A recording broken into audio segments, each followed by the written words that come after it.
Wedding shoot करताना काही बारकावे महत्त्वाचे आहेत। मी अनेक सिनेमॅटोग्राफरचे बारकावे किंवा व्हिडिओग्राफरचे बारकावे पाहतो शूट करताना, तर काही टिप्स आहेत ज्या मला या प्री वेडिंगच्या दरम्यान सांगता येतील। मित्रांनो, एक गोष्ट लक्षात ठेवा की प्री वेडिंग ज्यावेळेस तुम्ही शूट करताय त्यावेळेस आजूबाजूला जे इतरत्र व्यक्ती येतात त्यांना थोडंसं टाळा, त्यामुळे तुम्हाला थोडासा वेळ फास्ट मिळतो काम करण्यासाठी। आणि नातेवाईक किंवा तुमचे असिस्टंट वगैरे जास्त झालेत तर जे एक्सप्रेशन अपेक्षित आहे, जे हावभाव अपेक्षित आहेत वधूवरांच्या चेहऱ्यावर ते थोडं येत नाहीत, ही बाब झाली।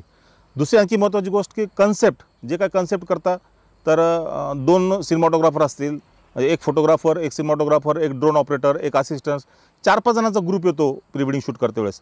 आणि अशा वेळेस होतं नेमकं काय की सगळेजण डायरेक्शन द्यायला लागतात, मग तो वेळ वाया जातो। तर एक डायरेक्टर किंवा जो मेन कॅमेरामन आहे, ज्याच्या मनात ती कन्सेप्ट आहे, ज्याच्या मनात ती स्टोरी आहे, ज्याच्या मनात तो स्टोरी बोर्ड आहे, त्यांनी डायरेक्शन द्यावं आणि बाकीच्या लोकांनी त्यांना फॉलो करावं, ही दुसरी गोष्ट महत्त्वाची। तिसरी गोष्ट या ठिकाणी येते आणखी एक महत्त्वाची गोष्ट की सिनेमॅटिक शूट करताना बॅकग्राऊंड आणि इमेज, म्हणजे आपण स्टुडिओचा वापर करतो त्यावेळेस अनेक क्लोज शॉट घेतो, तर स्टुडिओचं जे बॅकग्राऊंड आहे किंवा तुम्ही आउटडोर शूट करताय तर आउटडोरला जे बॅकग्राऊंड आहे ज्याच्यामध्ये कन्सेप्टनुसार त्या बॅकग्राऊंडचा तुम्हाला वापर करायचा आहे, तर काही वाईड अँगल तुम्ही अपेक्षित आहे तर ते कधी कधी पाहायला मिळत नाहीत, ही एक महत्त्वाची गोष्ट आहे। कस्टमर प्री वेडिंग करतात ते कस्टमर अनेक यूट्यूबच्या माध्यमातून किंवा फेसबुकच्या माध्यमातून किंवा इंस्टाग्रामच्या माध्यमातून किंवा पाहुण्यांच्या प्री वेडिंगच्या माध्यमातून काही गाणे ऐकतात, गाणे पाहतात गाणे, आणि त्या गोष्टीला ते फॉलो करतात की आम्हाला यूट्यूबवरचं हे गाणं असं गाणं आहे आणि ते गाणं मला तयार करून द्या, तसं गाणं अपेक्षित आहे। त्याऐवजी माझं एक म्हणणं असं आहे, माझा एक विचार येतो की तुम्ही तुमची कन्सेप्ट तयार करा, तुम्ही तुमची स्टोरी तयार करा, ज्या स्टोरीला त्यांना फॉलो करता येईल, त्यांचं वय किती, उंची किती, त्यांचं बॅकग्राऊंड किती, त्यांचं फॅमिली बॅकग्राऊंड काय आहे, याचा थोडासा अभ्यास करा। आणि त्या अभ्यासानुसार तुम्ही जर कस्टमरला जर तुम्ही सांगितलं की तुम्हाला हे असं अपेक्षित आहे आणि काही वेगळं द्या। माझा चौथा पॉईंट महत्त्वाचा आहे की कॉपी नको आहे, झेरॉक्स नको आहे, तुम्ही तुमचं ओन क्रिएशन त्या प्री वेडिंगमध्ये तुम्हाला ओतता आलं पाहिजे, तुमचं क्रिएशन त्या प्री वेडिंगमध्ये दिसलं पाहिजे।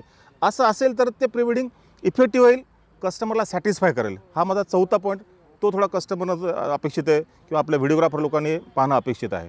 प्री वेडिंगची आणखी माझी अशी कन्सेप्ट आहे की प्री वेडिंग ग्रामीण भागात असेल, तालुका लेवलचं असेल वगैरे, तर घरच्या लहान मुलापासून ते वयोवृद्ध व्यक्तीपर्यंत प्री वेडिंग पाहता आलं अपेक्षित आहे। आजही अनेक सिनेमॅटोग्राफर, अनेक व्हिडिओग्राफर लोक पाश्चात्य संस्कृती थोडंसं आपल्याकडे आणतात आणि मग ज्यावेळेस तुम्ही LED स्क्रीनवर प्री वेडिंग दाखवता त्यावेळेस थोडंसं ऑफबीट वाटतं त्यांना।